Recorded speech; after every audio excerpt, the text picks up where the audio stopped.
Exam point by Anil sir classes में आप लोग का स्वागत है। बच्चों, हम आशा करते हैं कि आप लोग स्वस्थ होंगे और मस्त होंगे। और ये जो है विसर्ग संधि पर आधारित प्रश्नोत्तरी है, जो लगभग 40 के आसपास है, 40-42 के आसपास है। और हम लोग जो है संधि पढ़ चुके हैं और संधि पर आधारित जो प्रश्नोत्तरी है उसी को हम लोग देख रहे हैं।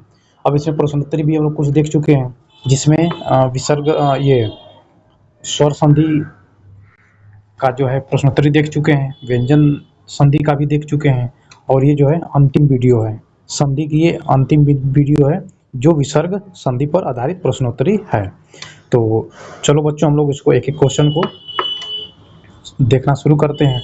और उससे पहले हम लोग बात कर लेते हैं कि ये जो क्लास है ये किसके लिए महत्वपूर्ण है। तो ये है टीजीटी, पीजीटी, नेट, बीपीएससी से संबंधित कोई एग्जाम हो, TRE-4 और एस्टेट और यूपी टेट, यूपी बोर्ड और बिहार बोर्ड और लेखपाल, यानी कि तमाम तरह के जो वनडे एग्जाम हैं उन सभी के लिए ये जो क्लास है, जो प्रश्नोत्तरी है, ये महत्वपूर्ण है। तो बच्चों, हम लोग शुरू करते हैं हम लोग बारी बारी एक एक क्वेश्चन को देखते हैं। क्वेश्चन नंबर 1, विसर्ग के साथ स्वर अथवा व्यंजन के मेल से जो विकार उत्पन्न होता है उसे क्या कहते हैं। यानी कहने का तात्पर्य यह है बच्चों कि इसमें कहा यह जा रहा है कि यदि प्लस के पहले विसर्ग हो और प्लस के बाद यदि स्वर हो, स्वर या व्यंजन हो, स्वर या व्यंजन हो, यदि ऐसी कंडीशन हो तो ये कौन सी संधि होगी। तो बच्चों, हम बता देना चाह रहे हैं कि यह विसर्ग संधि होगी। तो ऑप्शन सी आपका सही हो जाएगा। क्वेश्चन नंबर 1 का ऑप्शन सी सही हो जाएगा। तो आगे बढ़ते हैं, अगला क्वेश्चन देख लेते हैं। नमस्ते का सही संधि विच्छेद क्या होगा। तो नमस्ते का सही संधि विच्छेद होगा नमः धन ते, नमः धन ते। और ये जो विसर्ग का आधा स हो जाता है, तो फाइनली आपका हो जाएगा नमः धन ते, यानी कि नमस्ते हो जाएगा। तो इसमें हम लोग देख लेते हैं कि विकल्प में कौन सा सही है। तो विकल्प ए सही हो जाएगा, नमः धन ते, नमस्ते। ऑप्शन ए सही हो जाएगा। तीसरा क्वेश्चन देख लेते हैं, निश्चय में कौन सी संधि है। तो निश्चय में बच्चों निह धन, नियधन चय, नियधन चय। तो यहाँ पर जो है विसर्ग आ रहा है, तो यहाँ पर कौन सी संधि हो जाएगी, विसर्ग संधि हो जाएगी। ऑप्शन सी सही हो जाएगा तीसरा क्वेश्चन का। अगला क्वेश्चन देख लेते हैं,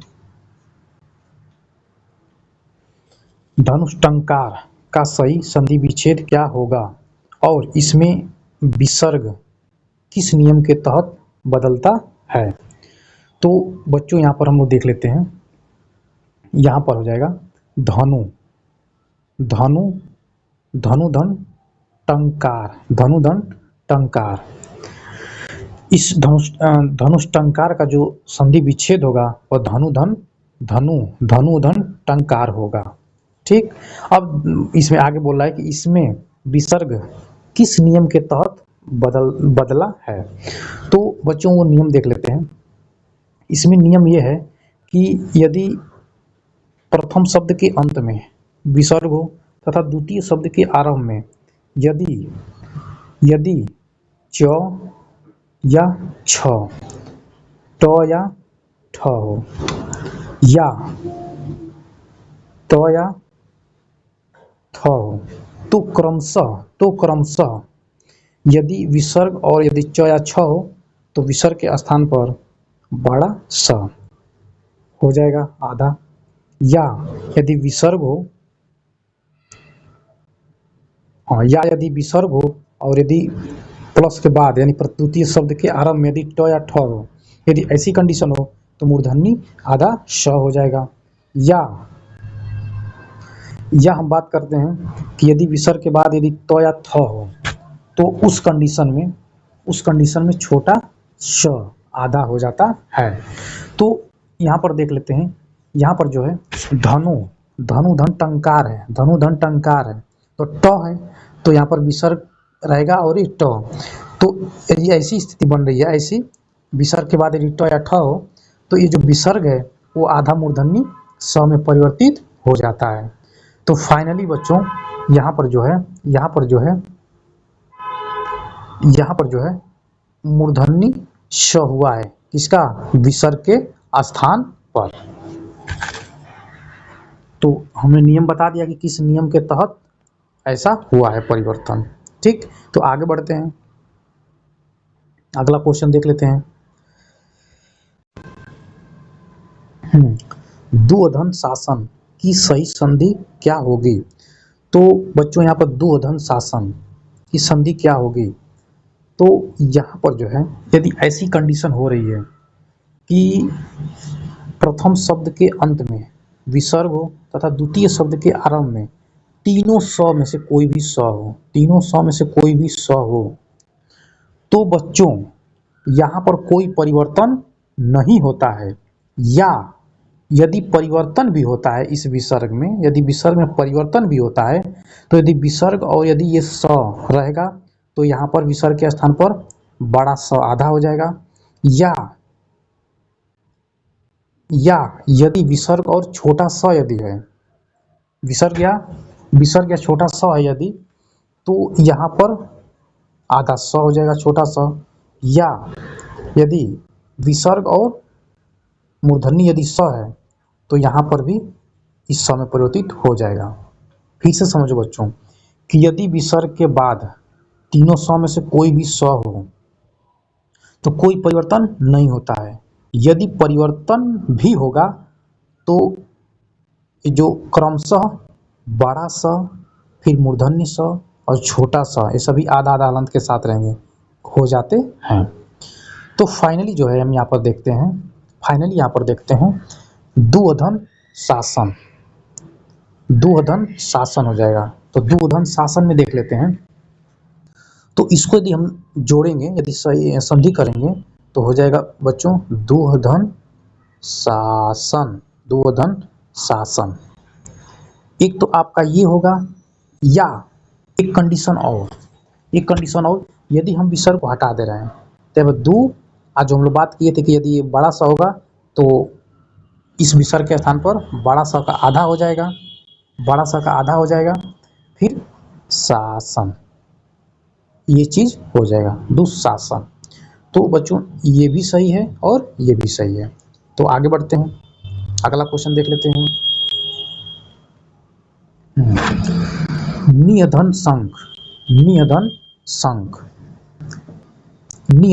निशंक शब्द का सही संधि विच्छेद क्या है?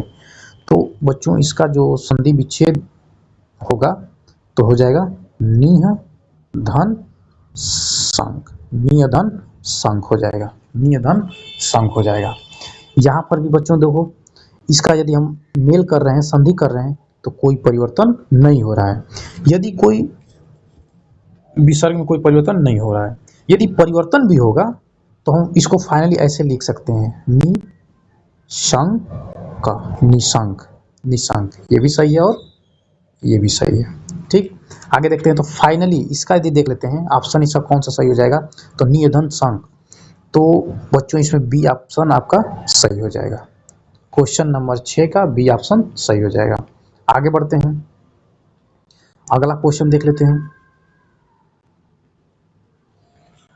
चतुधन षष्ठी का सही संधि पद क्या होगा? तो बच्चों यहाँ पर देख लेते हैं कि ये षष्ठी है, तो फाइनली इसको हम लोग ऐसे भी लिख सकते हैं चतुधन चतुष्षष्ठी भी इसको हम लोग लिख सकते हैं, या हम लोग इसको और लिख सकते हैं क्या, तो चतुष्षष्ठी भी लिख सकते हैं। आपका ये भी सही है और आपका ये भी सही है। तो फाइनली इसमें देख लेते हैं, ये वाला तो इसमें है ही नहीं, तो इसको देख लेते हैं दूसरे नंबर पर है चतुष्षष्ठी, तो ऑप्शन बी आपका सही हो जाएगा। आगे चलते हैं, अगला क्वेश्चन देख लेते हैं। क्वेश्चन नंबर 8 देख लेते हैं। इसमें क्या है, तो संधि के नियम पर आधारित विसर्ग संधि के अनुसार यदि विसर्ग से पहले अ हो और बाद में क या ख, प या फ आए तो विसर्ग में क्या परिवर्तन होता है। यानी कि बच्चों यहाँ पर आप लोग सीधा सीधा समझो कि यदि विसर्ग के पहले क्या हो, यदि अ हो, विसर्ग के पहले अ हो और बाद में क या ख हो या प या फ हो, यदि ऐसी कंडीशन हो तो बच्चों विसर्ग में कोई परिवर्तन नहीं होता है।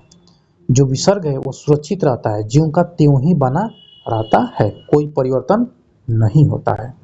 अब इसी पर आधारित आगे देख लेते हैं क्वेश्चन। हाँ, तो यहाँ पर है अंतःकरण शब्द में कौन सी संधि प्रयुक्त हुई है। तो बच्चों सबसे पहले हम लोग देख लेते हैं अंतःधन करण, इसका जो है संधि विच्छेद होगा। तो बच्चे सबसे पहले देख लेते हैं कि यहाँ पर क्या है, ये विसर्ग है। क्या है, विसर्ग है। तो जब विसर्ग है तो पहली बात कि इसका आंसर क्या हो जाएगा, बी का विसर्ग संधि हो जाएगी। ठीक है, हमको 9 का उत्तर मिल गया। लेकिन ये हुआ कैसे, ये क्यों ऐसा हुआ कि यहाँ पर बीच में जो है विसर्ग का चिन्ह दिख रहा है। तो अभी हम लोग जस्ट ऊपर पढ़े हैं, एक नियम पढ़े हैं कि यदि प्लस के पहले क्या हो, अ हो, प्लस के पहले विसर्ग और अ हो और बाद में यानी प्लस के बाद में यानी कि द्वितीय शब्द के आरंभ में यदि क या ख, प या फ, यदि ऐसी कंडीशन हो तो विसर्ग ज्यों का त्यों रहता है। तो उसी नियम के तहत जो है इस अंतःधन करण का जो विसर्ग है यहाँ पर ज्यों का त्यों बना हुआ है। हम आशा करते हैं बच्चों कि आप लोग इसको अच्छी तरह से समझ गए होंगे। तो आगे बढ़ते हैं 10 नंबर 10वां क्वेश्चन देख लेते हैं। दुअधन ख, तो सही संधि रूप क्या है। तो दुअधन ख का संधि करने पर हो जाएगा दुख। ठीक, कुछ कंडीशन में यहाँ पर भी विसर्ग का लोप नहीं होगा। तो फाइनली इसका हम लोग देख लेते हैं कि इसका संधि रूप क्या है। तो ऑप्शन सी सही हो जाएगा। अगला क्वेश्चन देख लेते हैं।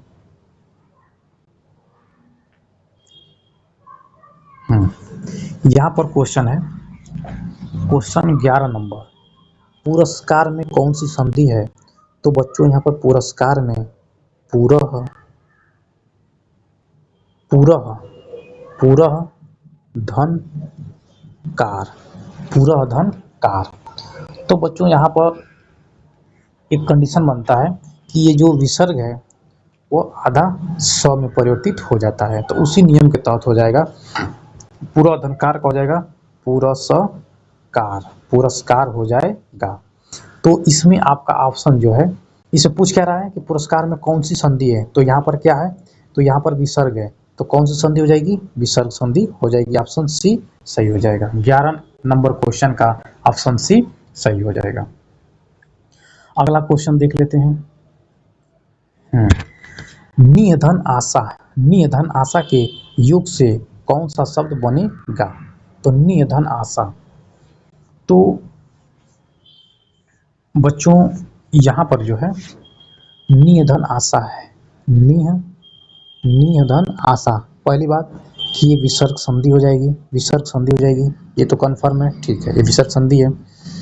अब यहाँ पर जो है एक कंडीशन बनता है, तो ये विसर्ग जो है ना आधा र में परिवर्तित हो जाता है। तो फाइनली इसका हो जाएगा नी रा और सा, निराशा हो जाएगा। तो अगला क्वेश्चन देख लेते हैं।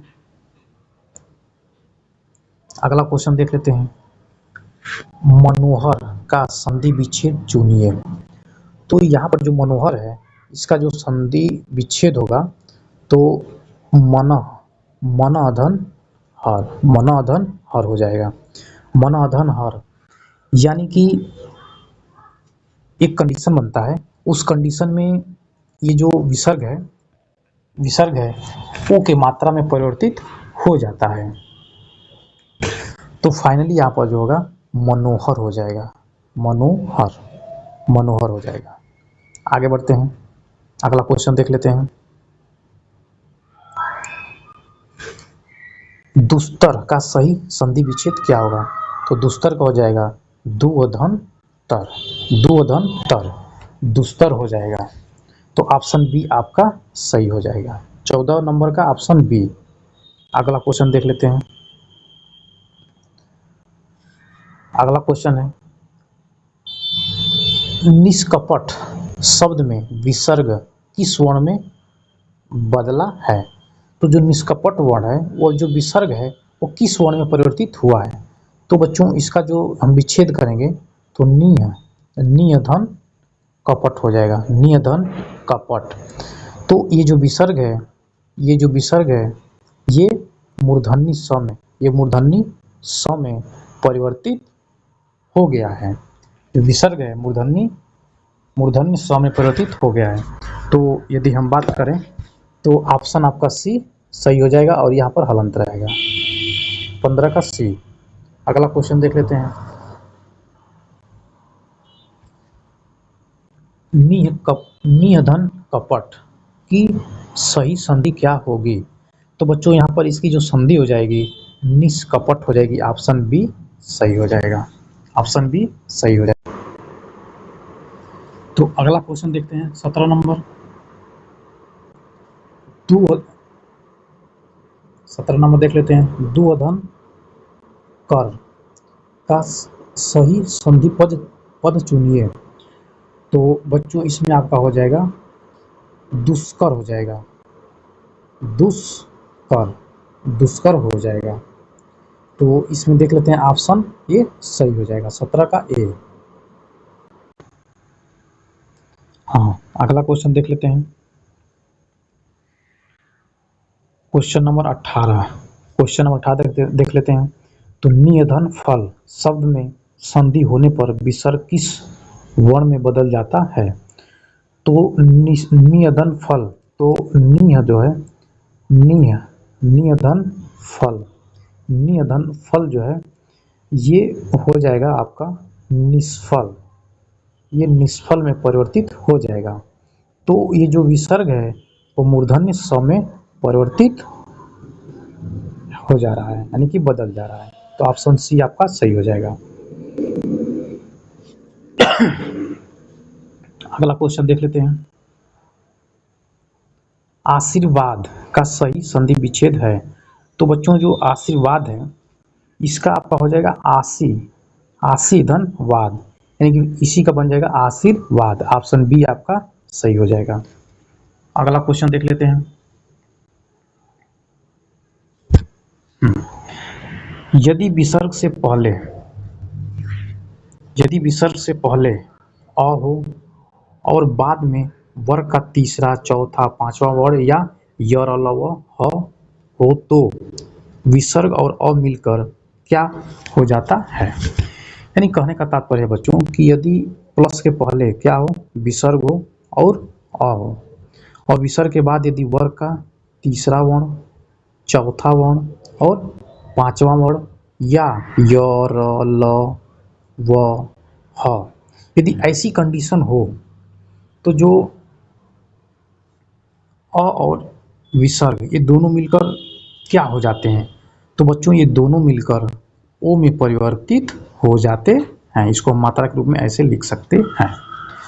तो इसमें ऑप्शन जो है सी सही हो जाएगा, ऑप्शन सी सही हो जाएगा। आगे बढ़ते हैं, अगला क्वेश्चन देख लेते हैं। तपोवन में कौन सी संधि प्रयुक्त है? तो तपोवन में इसका यदि हम विच्छेद करते हैं तो तपह धन वन हो जाएगा। तो बच्चों जस्ट अभी जो हम लोग पढ़े थे यदि प्लस के पहले क्या हो विसर्ग हो, विसर्ग के पहले क्या हो अ हो, तो यहाँ पर अ है, ये कंडीशन ठीक है। उसके बाद द्वितीय शब्द के आरंभ में वर्ग का तीसरा वर्ण या चौथा वर्ण या पांचवा वर्ण हो तो या य र ल व ह हो, तो यहाँ पर व है, यदि ऐसा कंडीशन बन रहा है तो ये जो विसर्ग है वह उ में परिवर्तित हो जाएगा। तो फाइनली इसका हो जाएगा तपोवन हो जाएगा, तपोवन। तो यहाँ पर जो है विसर्ग लगा हुआ है, तपोधन वन, तो विसर्ग लगा हुआ है तो ये कौन सी संधि हो जाएगी? विसर्ग संधि हो जाएगी। तो अगला क्वेश्चन देख लेते हैं। नियधन रस का सही संधि रूप क्या होगा?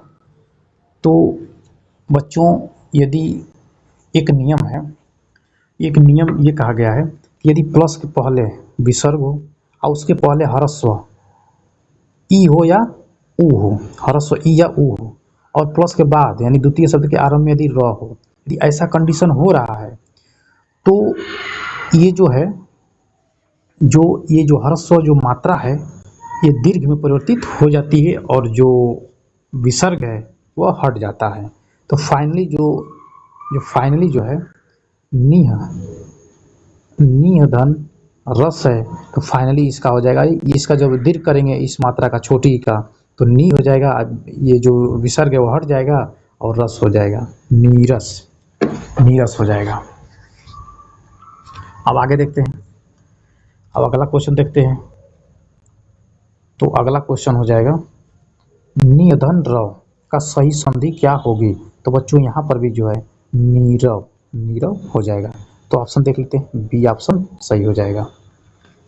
तो आगे बढ़ते हैं।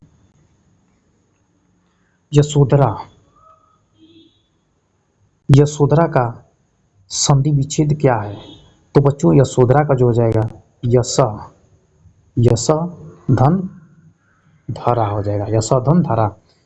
तो ये जो है हम लोगों ने पढ़ा था, यदि प्रथम शब्द के अंत में विसर्ग हो और उसके पहले अ हो, यदि ऐसा कंडीशन हो, और द्वितीय शब्द के आरंभ में वर्ग का तृतीय चतुर्थ पंचम वर्ण हो, यर लव ह हो, यदि ऐसी कंडीशन बन रही है तो जो विसर्ग है या ओ की मात्रा में परिवर्तित हो जाती है।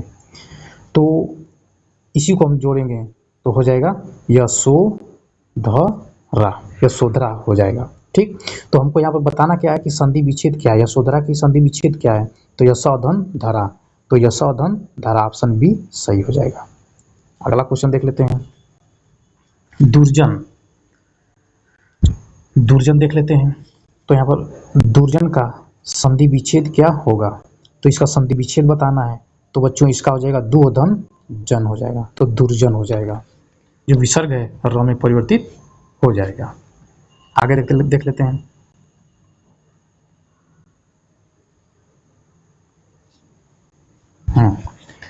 नियधन चल से बनने वाला शब्द है, तो बच्चों यहाँ पर हो जाएगा नियधन चल है, तो यहाँ पर हो जाएगा ये जो विसर्ग है ये बड़ा आधा स में परिवर्तित हो जाएगा। इसके पहले हम लोग नियम पढ़े थे, यदि विसर्ग के बाद यदि च या छ हो तो बड़ा स में परिवर्तित हो जाता है, तो हो जाएगा फाइनली निश्चल हो जाएगा। तो इसमें आपका ऑप्शन हो जाएगा डी ऑप्शन सही हो जाएगा। अगला क्वेश्चन देख लेते हैं। मनोधन अनुकूल की संधि क्या होगी? तो बच्चों इसमें हो जाएगा मनो, ये जो विसर्ग है वो में परिवर्तित हो जाएगा, तो मनोनुकूल हो जाएगा, मनोनुकूल। तो इसमें आपका ऑप्शन हो जाएगा बी सही हो जाएगा। अगला क्वेश्चन देख लेते हैं। निष्फल का संधि रूप क्या है? तो बच्चों निष्फल का संधि रूप हो जाएगा निष्फल, नियधन फल का हो जाएगा निष्फल, ऑप्शन डी आपका सही हो जाएगा। अगला क्वेश्चन देख लेते हैं। हरिश्चंद्र में प्रयुक्त संधि का नाम है, तो बच्चों हरिश्चंद्र में प्रयुक्त संधि का नाम क्या है? तो पहले इसको हम लोग तोड़ लेते हैं। और एक चीज बच्चों ध्यान रहे, कभी भी जब संधि विच्छेद करते हैं तो जो दो शब्द को अलग अलग करते हैं तो उन दोनों शब्दों का एक सार्थक होना चाहिए, वो शब्द क्या होना चाहिए? सार्थक होना चाहिए, उसका निश्चित अर्थ होना चाहिए या अर्थ के साथ होना चाहिए। यदि दोनों में यदि अर्थ नहीं निकल रहा है तो समझिए कि आपकी संधि सही नहीं है। तो इसको पहले कर लेते हैं। तो हरि, इसको तोड़ते हैं, हरिधन चंद्र हो जाएगा, हरिधन चंद्र हो जाएगा, तो फाइनली हो जाएगा हरिश्चंद्र हो जाएगा। तो यहाँ पर विसर्ग है यहाँ पर विसर्ग है तो यहाँ पर विसर्ग संधि हो जाएगी। ऑप्शन सी आपका सही हो जाएगा। अगला क्वेश्चन देख लेते हैं।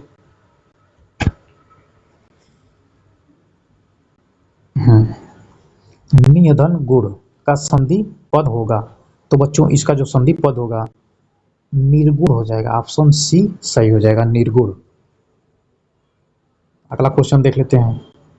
सदाचार में विसर्ग संधि है या नहीं? तो सदाचार में विसर्ग संधि है या नहीं, तो इसको देख लेते हैं, पहले तोड़ लेते हैं। सतधन आचार हो जाएगा, सतधन आचार हो जाएगा। तो बच्चों एक चीज हम लोग पढ़े थे, इसमें एक नियम पढ़े थे व्यंजन संधि में, यदि प्रथम शब्द के अंत में व्यंजन वर्ण हो तथा द्वितीय शब्द के आरंभ में व्यंजन या स्वर हो, तो यदि ऐसी कंडीशन हो तो ये संधि क्या कहलाएगी? व्यंजन संधि कहलाएगी। तो यहाँ पर जो सदाचार में विसर्ग संधि है या नहीं, तो पहली बात बच्चों की विसर्ग संधि नहीं है, तो है क्या? यह व्यंजन संधि का उदाहरण है। तो ऑप्शन सी आपका सही हो जाएगा। अगला क्वेश्चन देख लेते हैं। अतः धन एव की संधि क्या होगी? तो बच्चों जो है अतः धन एव की संधि हो जाएगी अत एव हो जाएगी, अत एव। तो ऑप्शन ए आपका सही हो जाएगा। अगला क्वेश्चन देख लेते हैं।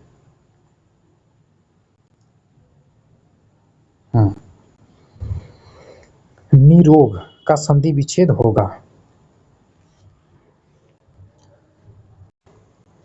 बच्चों यहाँ पर जो है थोड़ा सा मिस्टेकिंग है, यहाँ पर निरोग ऐसे होगा, निरोग ऐसे लिखा जाएगा, ठीक? तो ये जो है ऐसे हो जाएगा,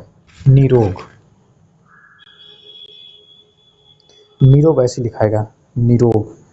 तो यहाँ पर देख लेते हैं कि यदि इसका हम संधि विच्छेद कर देते हैं तो ये जो दीर्घ बड़ी ई है, दीर्घ ई है, और छोटी ई में परिवर्तित हो जाएगी, तो निधन रोग हो जाएगा, निधन रोग। आपका ऑप्शन सी सही हो जाएगा। अगला क्वेश्चन देख लेते हैं। नमोधनकार से क्या बनेगा? तो नमोधनकार से बनेगा आपका नमस्कार बनेगा, ऑप्शन बी सही हो जाएगा।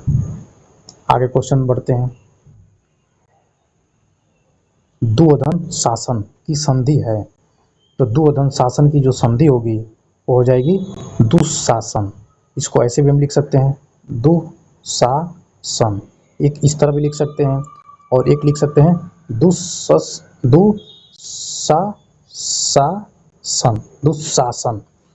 तो इसमें से देख लेते हैं कि कौन सा है। देखो बच्चों, आपका ये भी सही है और ये भी सही है, तो ये तो ऑप्शन में है ही नहीं, तो इसको हम लोग छोड़ देते हैं, इसको देख लेते हैं। तो यहाँ पर ऑप्शन बी आपका सही हो जाएगा। आगे बढ़ते हैं, अगला क्वेश्चन देख लेते हैं। पयधन धर का संधि रूप क्या होगा? तो पयधन धर का संधि रूप होगी पयोधर। ऑप्शन बी आपका सही हो जाएगा। अगला क्वेश्चन देख लेते हैं। नियधन धन का सही शब्द है, तो बच्चों इसका हो जाएगा निर्धन, इसका निर्धन हो जाएगा। अगला क्वेश्चन देखते हैं। 38 नंबर, मनोधन योग का संधि पद क्या होगा? तो बच्चों ये जो विसर्ग है ये ओ में परिवर्तित हो जाएगा, तो हो जाएगा फाइनली आपका मनो योग हो जाएगा, आगे बढ़ते हैं। तो आपका हो जाएगा ऑप्शन डी, ऑप्शन सही हो जाएगा, मनो योग। अगला क्वेश्चन देख लेते हैं। नियधन चेष्ट का संधि रूप है, तो बच्चों इसका जो है संधि रूप हो जाएगा निश्चेष्ट हो जाएगा, ऑप्शन बी आपका सही हो जाएगा। आगे बढ़ते हैं। वया वृद्ध का सही मेल क्या होगा, यानी सही संधि क्या होगी? तो बच्चों इसकी जो संधि होगी वयो वृद्ध हो जाएगी, यानी कि वय वयधन वृद्ध, वयधन वृद्ध, यानी फाइनली जो है आपका हो जाएगा, ये जो विसर्ग है वो में परिवर्तित हो जाएगा, तो वयोवृद्ध, वयोवृद्ध हो जाएगा। आगे बढ़ते हैं 41 नंबर, नियधन अक्षर की संधि क्या होगी? तो बच्चों नियधन अक्षर की जो हो जाएगी निरक्षर हो जाएगी, निरक्षर। तो ऑप्शन आपका डी सही हो जाएगा, ऑप्शन डी सही हो जाएगा। अगला क्वेश्चन देख लेते हैं। हाँ, तेजधनमय का सही शब्द है। तो बच्चों ये जो विसर्ग है वो में परिवर्तित हो जाएगा, तो फाइनली आपका हो जाएगा तेजोमय हो जाएगा। आगे बढ़ते हैं। अब इस सीरीज का ये अंतिम क्वेश्चन है, इसको देख लेते हैं। दुर्धन गंध का संधि पद है, तो फाइनली बच्चों इसका जो हो जाएगा दुर्गंध हो जाएगा, ऑप्शन डी सही हो जाएगा। बच्चों हम आशा करते हैं कि ये जो सीरीज है, ये जो क्लास है आप लोगों को अच्छी लगी होगी। तो आप लोग लाइक करिएगा, सब्सक्राइब करिएगा और शेयर करिएगा। तो क्लास को यहीं पर हम लोग ब्रेक करते हैं। धन्यवाद।